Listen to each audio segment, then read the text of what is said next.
Hey guys, it's Christy. Hope you're all having a fabulous day. We are actually having sunshine and very pleasant temperatures right now, but tonight we have a chance for tornadoes, and then tomorrow it's going to be cold again. Gotta love Oklahoma. I've got on one of the channel logo t-shirts today, This Country Girl's Life. Thought I'd show that to you. My voice is a little in and out today, so please bear with me. We are going to talk about Nicola Bulley again. So there was a presser today. I had notes written up for this video about the 5 theories and the 2 big detectives, and then the presser, which was really early our time. It was like 11:30 there, but it was really early our time, so I watched it later, and sorry, that's Beans and Bandit in the background. They kind of addressed some of these theories, so we'll go over what they had to say about those. And then some new information just came out not too long before I decided to record that, it may or may not change things for you. It does for me a little bit, but it really seems to have changed things for one of the big investigators that we're going to discuss today. So let's dive in to this story. And it's one of those that, the math ain't mathin' on it. Something's off, right? Something isn't making sense here. It's one of those cases that I'm in this constant state of, I'm missing something. What am I missing? What am I not seeing here? So we're just going to go through the timeline again, and then we're going to talk about where we're at. Hang on. Beans? And they sound like little gremlins. Sorry. So, actually, before we jump into the timeline, let's go over all of her relevant details just to keep them in mind in case anybody out there who's watching who may be in the UK, hello, you're constantly hearing and seeing this, so it's fresh in your mind. Nicola is a white female, 5'3" tall, has light brown shoulder-length hair, which was tied in a ponytail on the day that she went missing. Now, 20 days later, may or may not be in a ponytail. This is what we know about that day. These images came from a doorbell camera at her home. They weren't released by the police. They were actually released by, I believe it was a friend of Nicola's, who a lot of people are pointing fingers at. I jumped into a couple of the Facebook discussion groups on this case, and wow. They think, she's inserting herself a little too much. There's speculation about the friend and Nicola's partner, Paul, and, is this even Nicola in the picture? Because it looks more like her friend, and her friend wears ponytails, but Nicola usually doesn't, and rabbit holes for days that I could dive into. But, okay, back to this. Nicola is seen on her doorbell camera on January 27th, 2023, before driving 3.8 miles to her daughter's school. She left her home address at 8:26 a.m. and dropped her children off at school at 8:40 a.m. She was last seen wearing a long, knee-length, black quilted gilet with a hood, which, from what I can understand, is like a puffy vest. She had a black waist-length Engelbert Strauss coat underneath that, which had long sleeves. She was also wearing tight black jeans with green ankle-length wellies and long green walking socks tucked into her jeans. And she was wearing a pale blue Fitbit watch. And as I mentioned before, in these pictures, it looks like it's blue, but it is in fact black. And you can see Willow in the back of the vehicle, and her lead looks red, and it is actually yellow. So the color is a bit off in these pictures, but it does help give you a visual of how she looked on that morning. Okay, so now let's get into the timeline. So she leaves her home at 8:26 a.m. and at 8:40 a.m. drops the girls at school.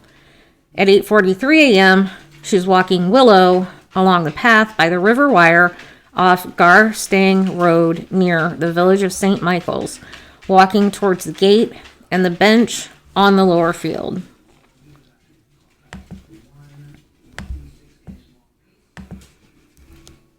At 8:47 a.m., she's seen by a dog walker who knows her walking around the lower field next to the river. Their dogs interacted briefly, then the other dog walker left the field. Now, a lot of people are like, was she really seen? Was it really her that was seen? Well, this dog walker knows Nicola, and their dogs interacted. So if this were someone else, like the friend that everybody's been speculating about, I think this person would have known. They were close enough that their dogs were interacting, and this is a routine for Nicola. She's there all the time. You know, people recognize her. So I'm pretty sure it's Nicola. At 8:53 a.m., she sends an email to her boss. And at 8:59, she sends a message to her friend. Now, the text that she sent to her friend was to schedule a play date for her girls. At 9:01 a.m., she logged into a Teams meeting. 9:10 a.m. is the last time she was seen by somebody who knows her on the upper field. Again, everyone's saying, was it really her? This is someone who knows her, so I'm comfortable that they know who they saw. Lancashire police believe Nicola went missing in a 10-minute window shortly after being seen at this time. She logged onto the Teams call at 9:01 a.m. and stayed logged in past 9:30 a.m. when the call ended. Now, today they brought up the Teams call in the press conference, and they said that this was a totally normal...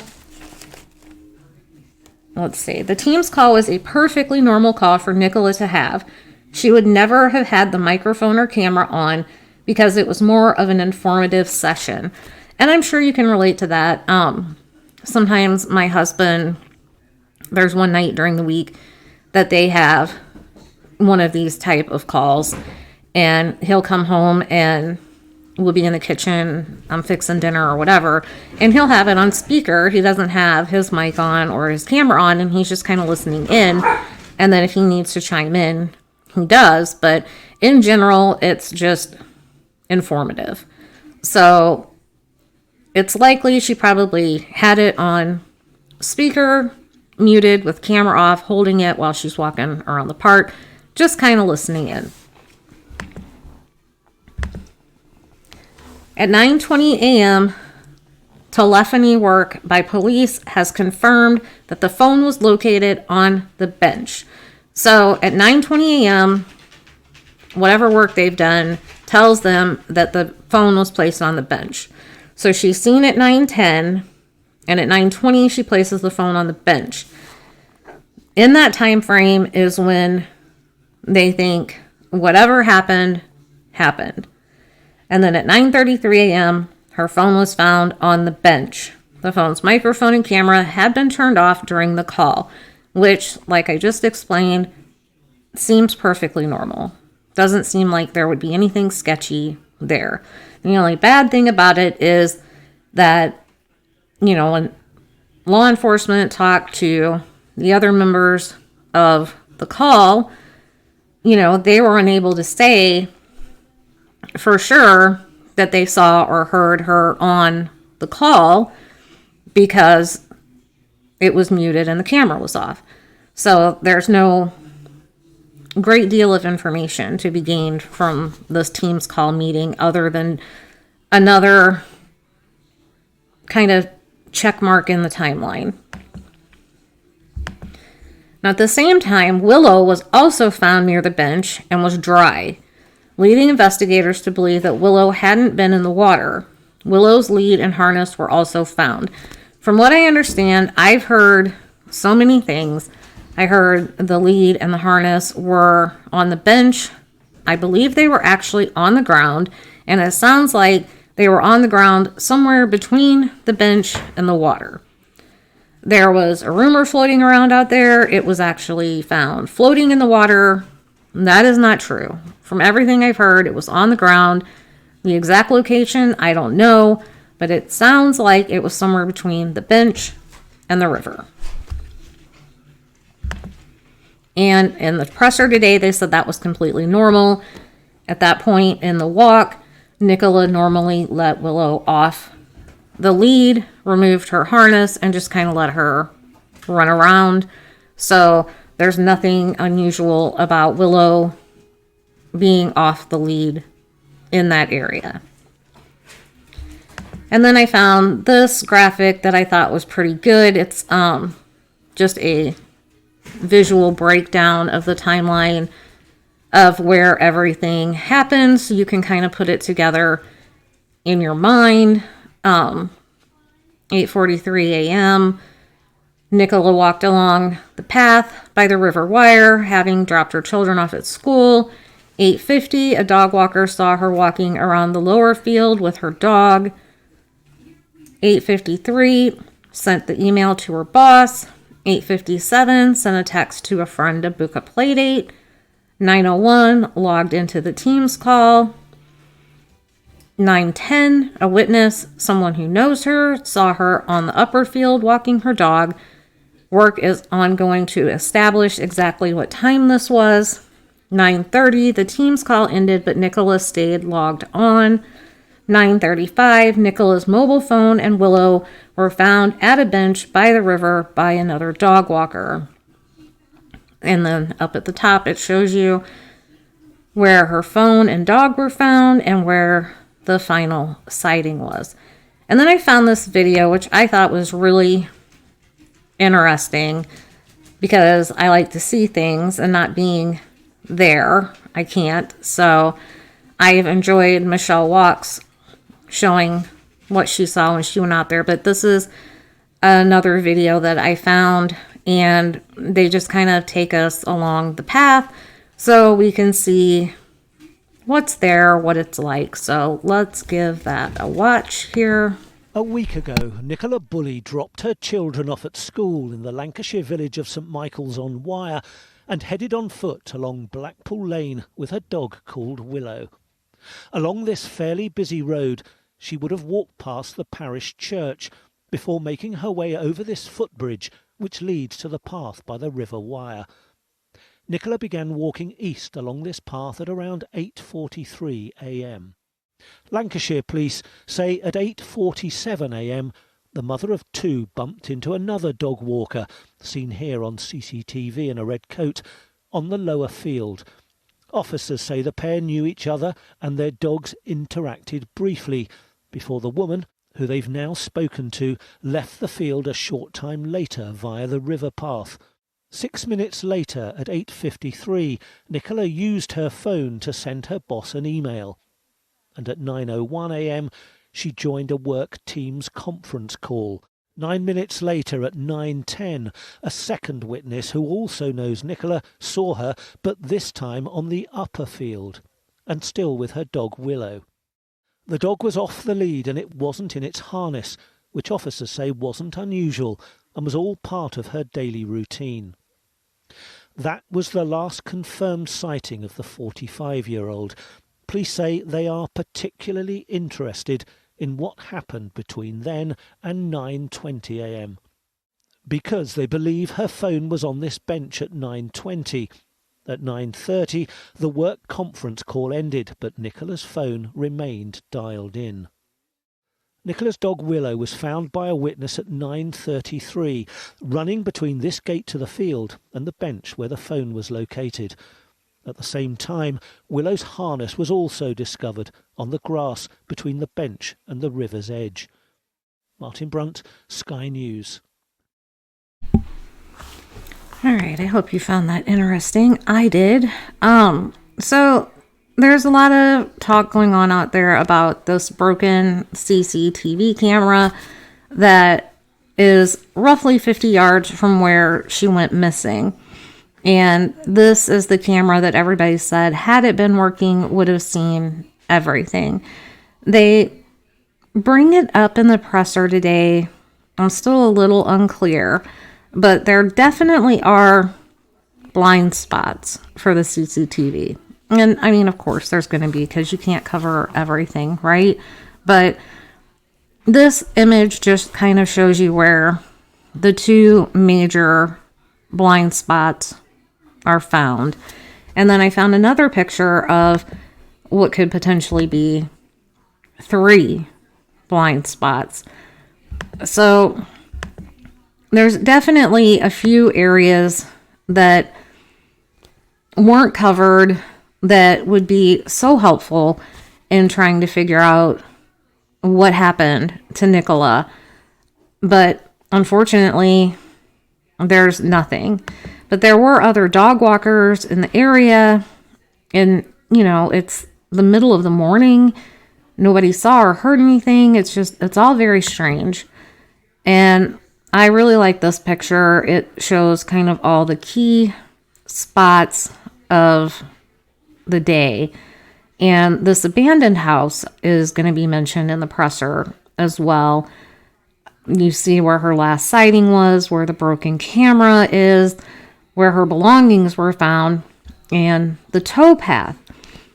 From what I understand, the towpath also did not have CCTV, and it seems, especially as of late, sorry, the babies are fighting again. There's been a lot of focus on the towpath. Now, they really seem to still be focusing on the hypothesis that she fell in the river, but they're very focused on the towpath, which, I mean, I know they've got to rule things out, but I just find it interesting that, you know, if you're so sure she went in the river, why so much emphasis on this towpath?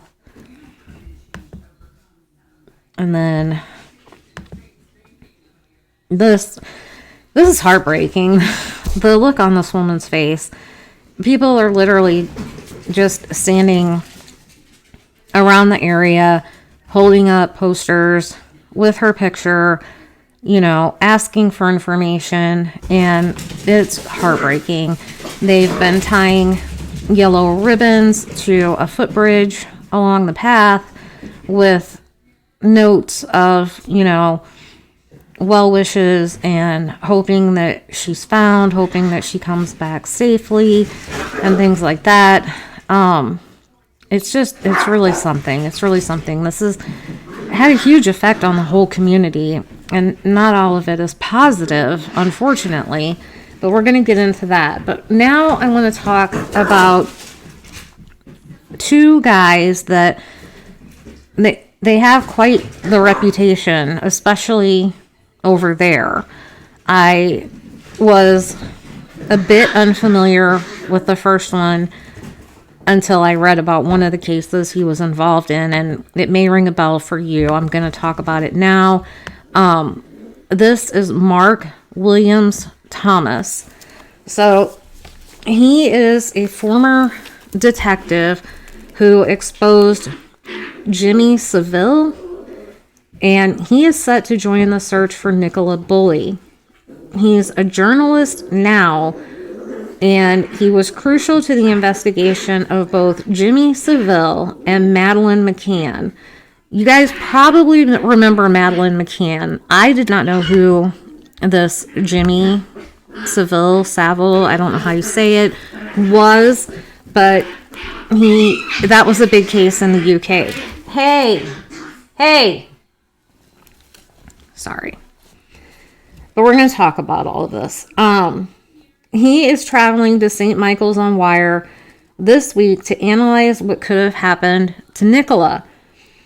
He is an English investigative journalist, an SA victims advocate, and a former police officer. This is this Jimmy Savile guy. He looks like a real piece of work. He was an English DJ and television and radio personality. During his lifetime, he was well known in the UK for his eccentric image and his charitable work.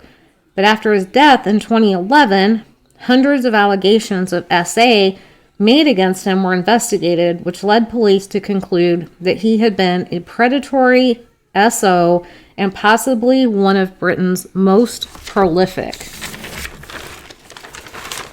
And apparently, Mark Williams Thomas was instrumental in that case. Now, the Madeleine McCann case, I'm sure you remember that precious face. Christian Bruckner, who is the man in the picture, was the main suspect in the case, but after scrutinizing accounts from Bruckner himself, Mark Williams Thomas concluded that he was not involved. Bruckner, a convicted SO, was named as an official suspect in the case by Portuguese police. Williams Thomas uncovered key phone evidence from the day in question that proved it was unlikely that Bruckner was involved in Madeleine's abduction. Now, the one thing that you might notice they have in common is SO, and he's an SA victims advocate, which made me wonder, is he thinking there's some sort of SA connection in the Nicola Bulley case? He says that he's hoping to dismiss some of the inaccuracies aired by armchair detectives. And he made this decision after a witness told police that he saw two men acting suspiciously near the route Nicola regularly walked her dog on the day before her disappearance. So his past and the timing of it coming after this witness kind of made me wonder if he thought, could she have been abducted maybe by an SO or SA'd and discarded. This is the tweet that he posted. You can follow him on Twitter, just saying why he's going. He says, I will be spending time up in St. Michael's on Wire next week to pull together a quick turnaround report of what exactly is known about the disappearance of Nicola Bulley. I will explore all the options, bring you a factual evidence analysis, and dismiss some of the inaccuracies. So I will be interested to hear what he has to say. The witness that I mentioned said that he saw these two hooded men carrying fishing rods and that they were trying to hide their faces. The witness said it was very strange and it made them uneasy. And he claims that it took 9 days for police to contact him regarding a statement. The two men were spotted at around 7:45 a.m. on the day before Nicola vanished. The witness said they could just be two normal fishermen, but they seemed to want to hide their faces, which struck me as odd. Now, the next one we're going to talk about, I mentioned in my other video. This is Peter Falding. He is the founder of Specialist Group International, which is a rescue and forensic search team. Like I said, it's kind of along the lines of Adventures with Purpose, Chaos Divers, things like that. And he's a very, very talented search expert. He has already searched the river for Nicola and has now offered to carry out investigations on land for her family. Faulding said he was privately consulting with the family about carrying out a land search for Nicola. After police said they believed she fell in the river, a specialist search team led by Faulding failed to find any trace of her, leading her partner Paul Ansell to say that he is 100% convinced that she is not in the river. Faulding stated, "I've offered to go up privately and put my investigative mind to it. I'm visiting in my own time to discuss looking at other areas without interfering with the police operation. Normally, you carry out land searches. That's what the family want." Faulding believes it is unlikely that Nicola fell in the river, saying that on the day the river wasn't running very fast.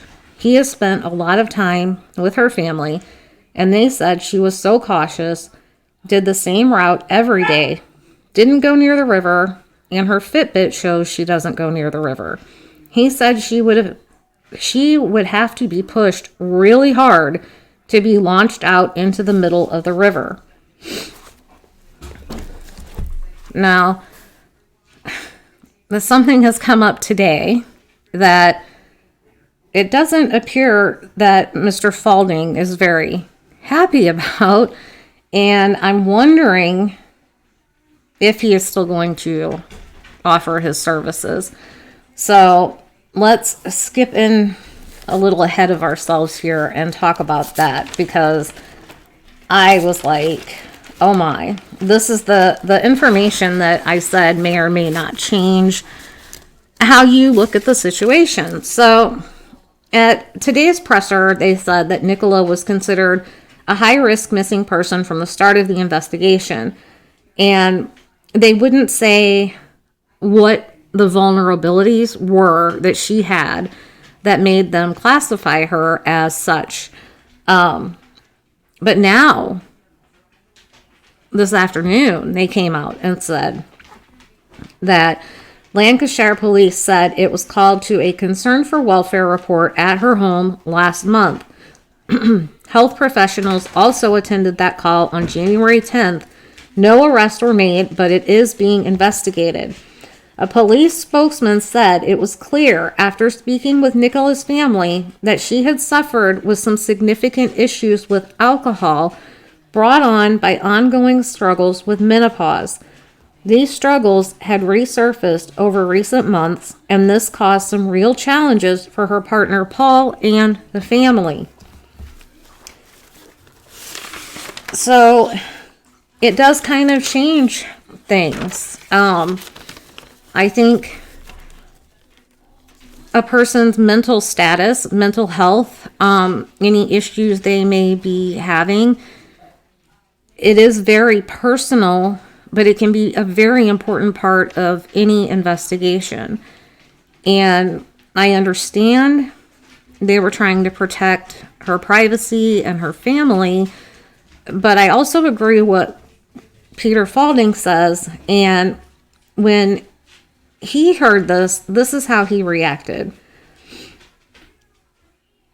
Peter Faulding reacted to learning of Nicola's struggles with alcohol by saying, "I can confirm that my usually trusted team and I were not passed this crucial information during our search, which would have changed search strategy." So he has been working extremely close with Nicola's partner Paul and her family.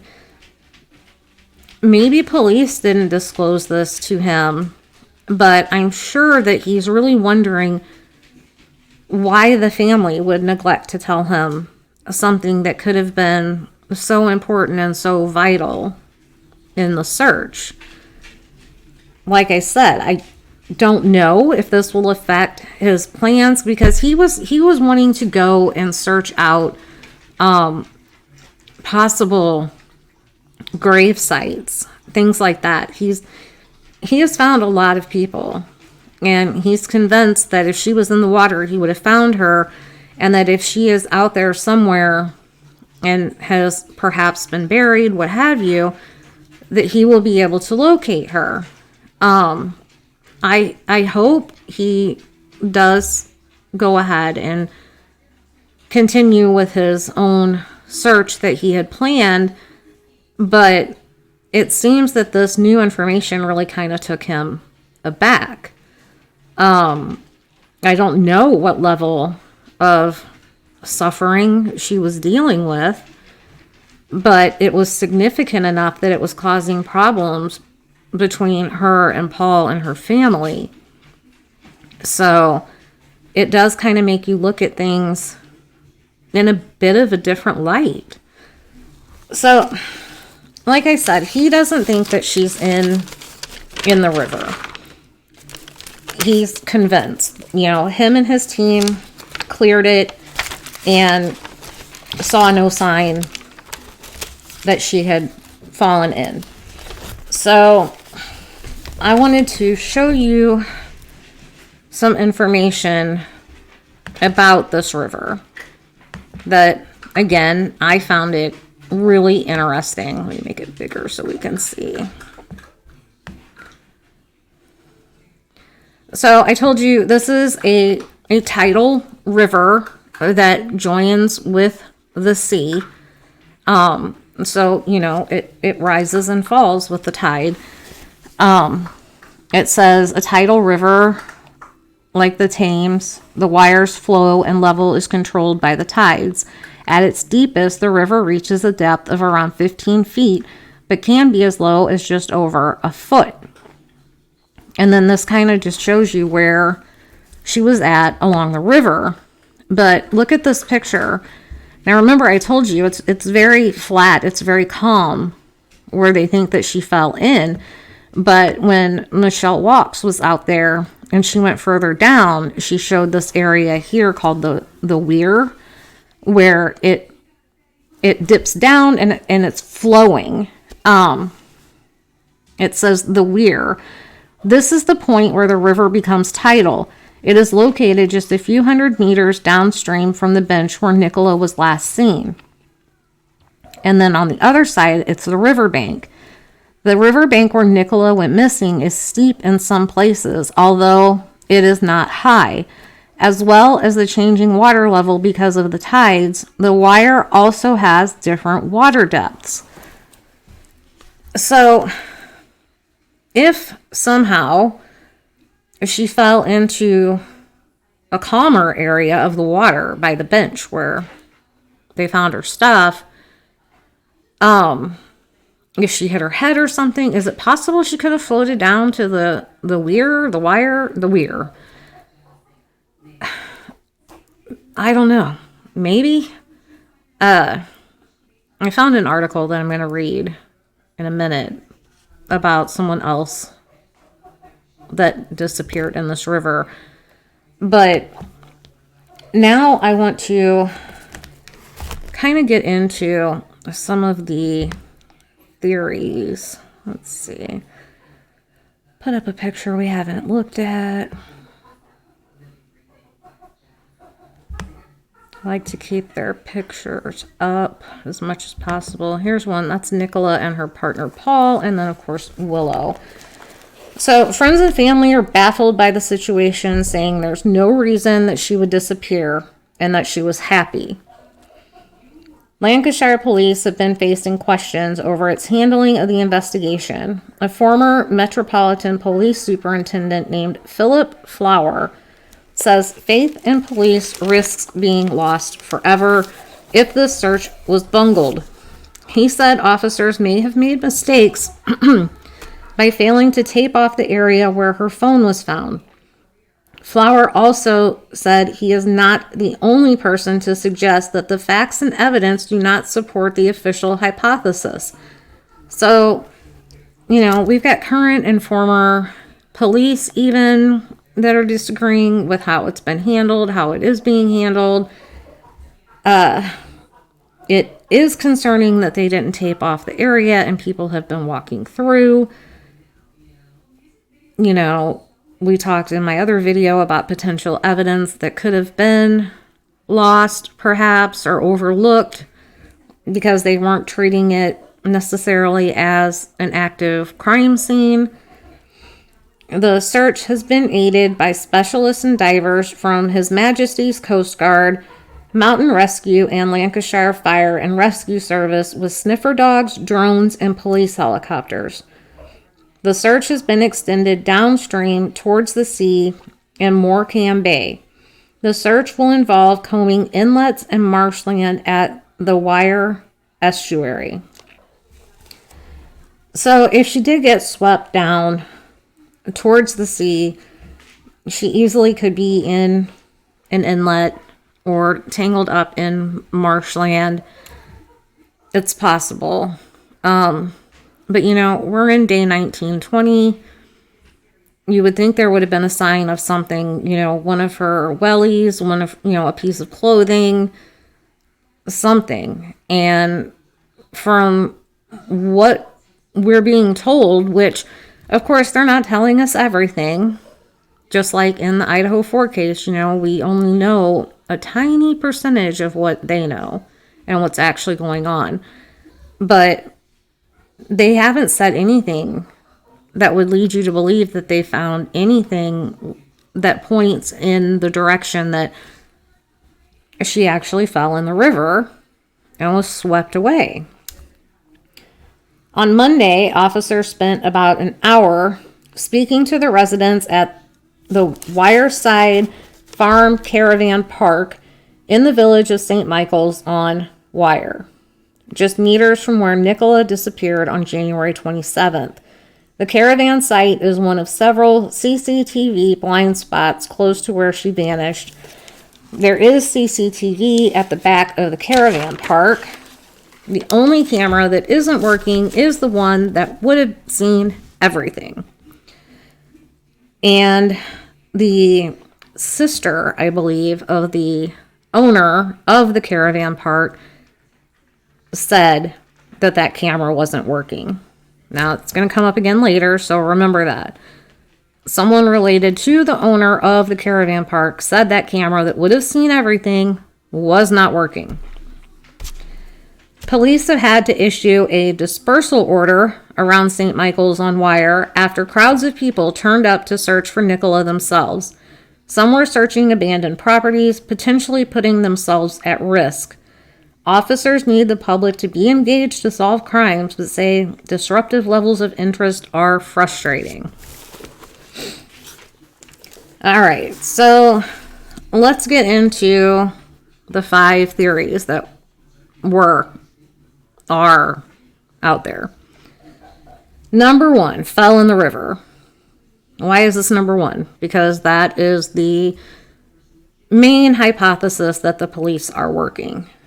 So they've primarily worked on this theory that she fell into the River Wyre. Her spaniel Willow was found without a harness, and her phone was left on a bench connected to a Microsoft Teams call. Other than that, they say that they have no CCTV footage of her leaving the area. So she must have fell in the river. That's really, I think, where this theory comes from. Steve doesn't like this theory. But other than that, what is saying she fell in the river? Seriously. We now know about these blind spots. You don't want to think, abduction is like a really high probability, but I don't think we can just discount it and take it off the table either. And then, of course, could she have left on her own? Or she would have had to have help, someone pick her up and drive her or what have you. But given the issues she was struggling with now, I guess you could put the option out there of, did she do something harmful to herself? But I just think falling in the river, I know it has to be on the table. I just don't know why they keyed in on it so hard, so fast. But that's just me. Gone to sea. So the absence of any sign of her has led to speculation that she might have been swept away by the current and taken downstream to the sea. The wire empties into the Morecambe Bay and the Irish Sea, which kind of goes along with number one. She fell in the river. Some people have said maybe Willow jumped up and knocked her into the river. However, she ended up in the river, got swept up in the weir, that fast rushing tidal area, and was carried downstream. Now, Peter Falding says the river was extremely calm that day. Where they think she entered the water is very calm. Had she hit her head, had she been injured, and that caused her to struggle getting out of the water, maybe. She was a strong swimmer, everyone says. I just feel like something would have had to have impeded her from being able to get out of that, what appears to be very calm water. And no one heard any screams. No one heard anything like, if she fell. I don't know. Number 3, the shabby red van. And this one was brought up today in the presser. So we're going to go through what the theory is, and then I'll tell you what they said today. It has been reported that one of the lines of inquiry police are following is a shabby-looking red van. A man in his 50s who lives in the area reported the vehicle, possibly a Renault or Ford Transit, was parked near a barn not far from the fields where she vanished. He said he had reported it to the police twice, and a second witness also said to have told police they saw the van in the area. It was a shabby-looking van, an older model, the kind you can live or work in, the first witness said. It was on a quiet lane near a barn with a couple of houses dotted around. Okay, so then today at the presser, they said the reports of a red van in the area on the morning of her disappearance are not being treated as suspicious, but they are continuing to make inquiries to track it down. So the police basically are saying that that is a nothing burger. Number 4, the hooded men. We mentioned them before. I'm going to tell you the theory, tell you what they said at the presser today. So, a witness saw 2 hooded men trying to hide their faces near where she vanished. He said, I first saw the men at around 7:45 a.m. on my way to work on Thursday, the day before Nicola Bulley vanished. I drive that way every day, so I know the road well. I saw 2 men wearing dark clothing and hoods or hats and carrying fishing rods. They could have been just 2 normal fishermen, and if I had seen their faces, I probably wouldn't have thought anything of it.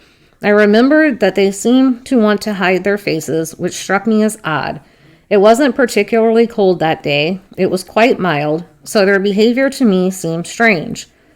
At first I thought they must be poachers. You do get poachers on the river, and they don't want to be seen. Obviously, at that moment, a woman hadn't gone missing, so I didn't think anything more of it. He said he believes he saw the hooded men again on the day she went missing. It was around the same time, 7:45 a.m. This time it was just a glimpse, but I definitely saw one of them. I think I saw the second man who was way ahead of the other, but I have been going over it a lot in my mind and I couldn't swear my life on it. Again, the man I saw was carrying a fishing rod and covering his face. He added, I was away all that weekend, so only heard about Nicola Bulley going missing on Sunday. I saw the police were appealing for information, and it struck me that I should tell them what I saw, so I rang them on Monday. No one got back to him, he said, so he called again a week later. Police took his statement on February 8th, and officers are now investigating. At today's presser,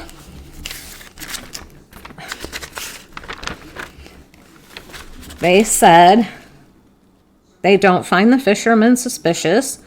but have made numerous appeals to find them to see if they may have any information that might be helpful. They said that they had reached out to like anglers clubs and all kinds of different things trying to track down who these people are, but nobody has come forward, which in itself is a little suspicious. I mean, maybe they don't have access to the media, but if they're in that area and you've got the people standing around holding the posters, you would think they would come forward. Even if it was just to say, yep, I was in the area. Nope, I didn't see anything. But anyway, theory number 5. Left the area by CCTV blind spot. And this is one that, I feel like has some weight.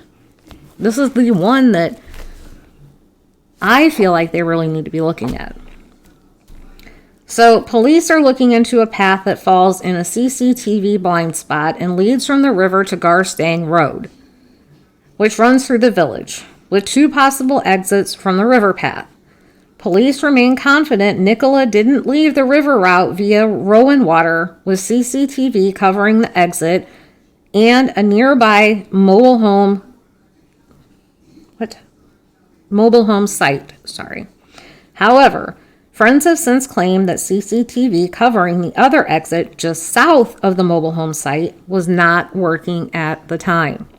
This camera, if working, would have also covered the fields to the south of where Nicola was last seen. A third blind spot is a riverside path leading from Wireside Farm Caravan Park through to the A586.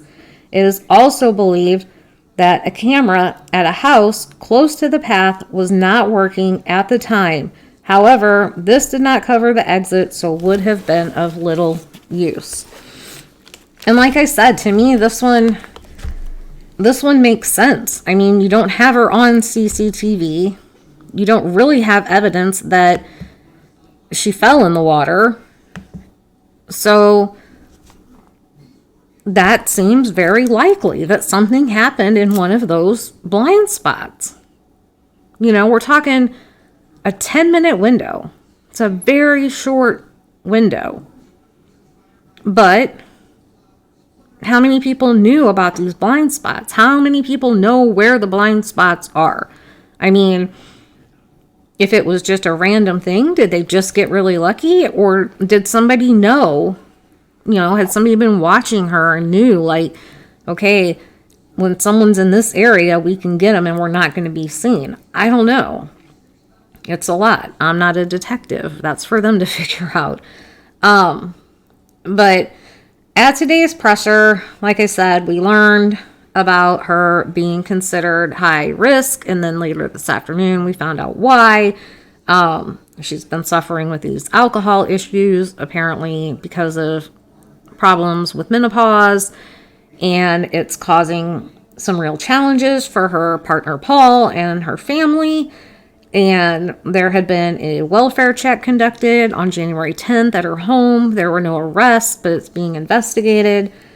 And then they brought up the abandoned house, which you can see in this picture.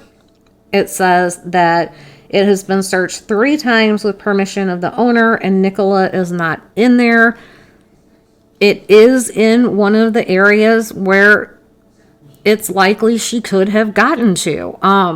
With the last sighting and the blind spots and where they think she fell in and all of this stuff. I mean, it's right there, it's right in between all of it. I would continue to keep looking there. I know they said they searched it 3 times. I mean, search it 4 or 5, whatever you have to do. What about all those trees around the abandoned house? I don't know. We talked about the red van, the fisherman. Investigators confirmed that a glove found near to where Nicola disappeared does not belong to her, and police do have it in their possession. Apparently, as investigators called them, TikTok detectives have been making a big deal out of a glove that was found with a stain on it. The TikTokers seem to think it was a blood stain, but police say it didn't belong to Nicola, but they do have it in their possession. Didn't seem like they thought it amounted to anything. Lancashire police arrested 2 people after malicious messages were sent to a number of parish councillors about the case. Police said there was still no evidence of a third-party involvement, but they are being inundated with false information, accusations, and rumors. So they still don't think there was a third party involved. Still sticking with the river. But apparently there are a lot of people calling in with false and inaccurate information. Things are being left out there by the bench, and then people are saying, oh, look, I found this. The police are doing a bad job. I mean, we see this in so many investigations where people will plant stuff, you know. There's so many cases where there's a glove. I mean, the Idaho 4, they found that glove by the trash can. You know, I mean, it happens, unfortunately. And it sounds like that's where we're at. It is still the police's main working hypothesis that Nicola fell into the river. I talked about Peter Falding's reaction, the team's call. The Fitbit device did not provide any further information because it hadn't been synced for several days. And then regarding the broken CCTV at the caravan park, the investigator said, and this is a quote, "There has been some mention of CCTV specifically at the caravan site that hasn't been working, and that's suspicious itself. Blech. That's not the case. We have been helped and assisted beyond all belief by the caravan owners in this." So I'm a little confused. Does she mean that the CCTV not working isn't the case?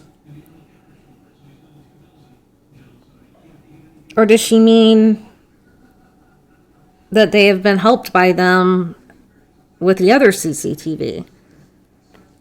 Because why would a relative of the caravan park confirm that that camera was in fact not working?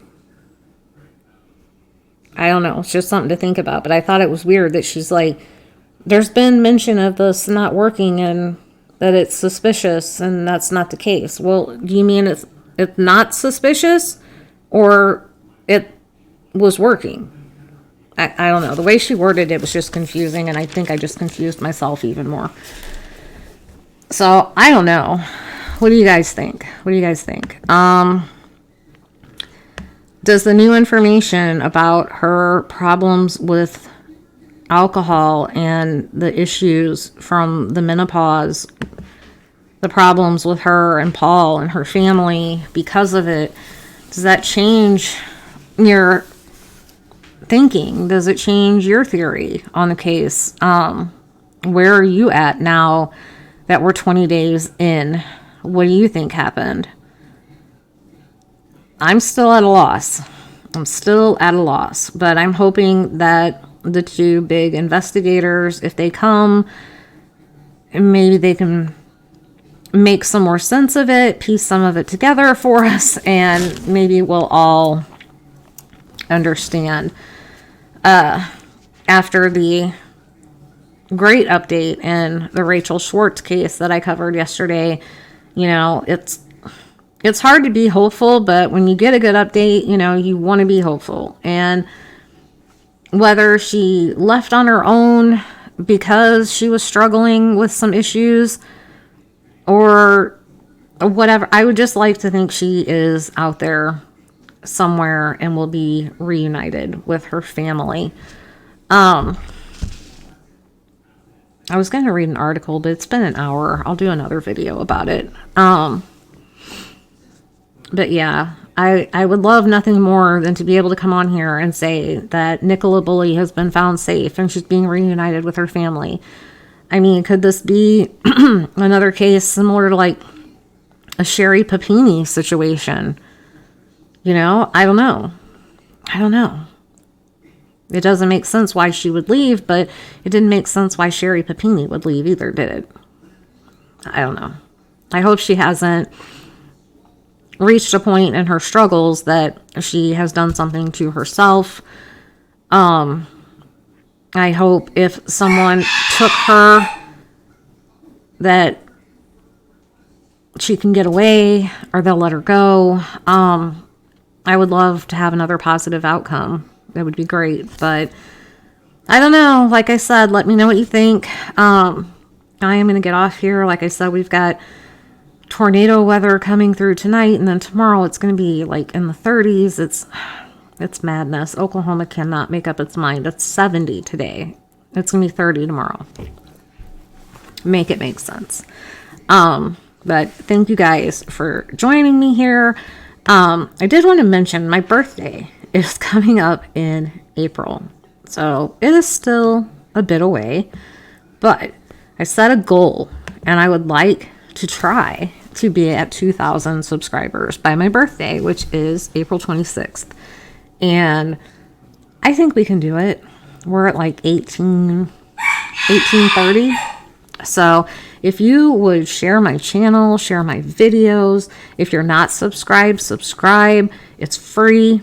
If you really like us and you really want to support me, become a member of the Steve Squad by joining membership. Supers are on, super thanks, all that stuff. But yeah, if you could give this a thumbs up and subscribe, that would help me greatly.